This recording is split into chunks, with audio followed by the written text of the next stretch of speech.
I like to do a lot of precise landings that take some real minute movements. I like to have a really good feel of my controls. If you look in the POH, it actually talks about using this counterbalance spring when you take the dual controls out. So right now the spring is not wound. It's just the weight of this side of the dual controls that is helping this to be nice and balanced in my hand. It's still a little heavy, so when I take this off, I'll show you how the cyclic sits. I can actually do it right now.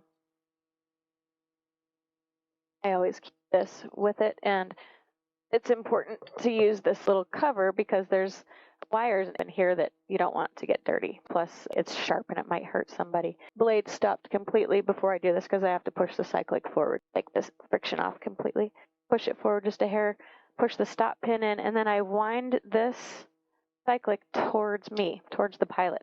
And now it's got this little bit of extra counterbalance tension so that there's no weight in my hand. It just balances really, really nicely. Pull out the POH. Let's find dual controls. 7-5.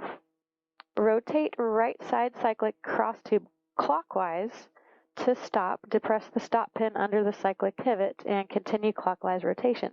One turn to wind up balance spring. To install removable grip, use the reverse procedure.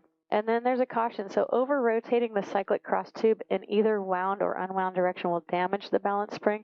So I always try to think I'm winding it towards the pilot. So when I put the dual controls in, it's for the instructor. So I'm unwinding it towards the instructor pilot. And then when I'm flying from the right seat, I'm winding it towards the pilot. A good way to help remember which direction. And it's pretty obvious when this is a little too tight.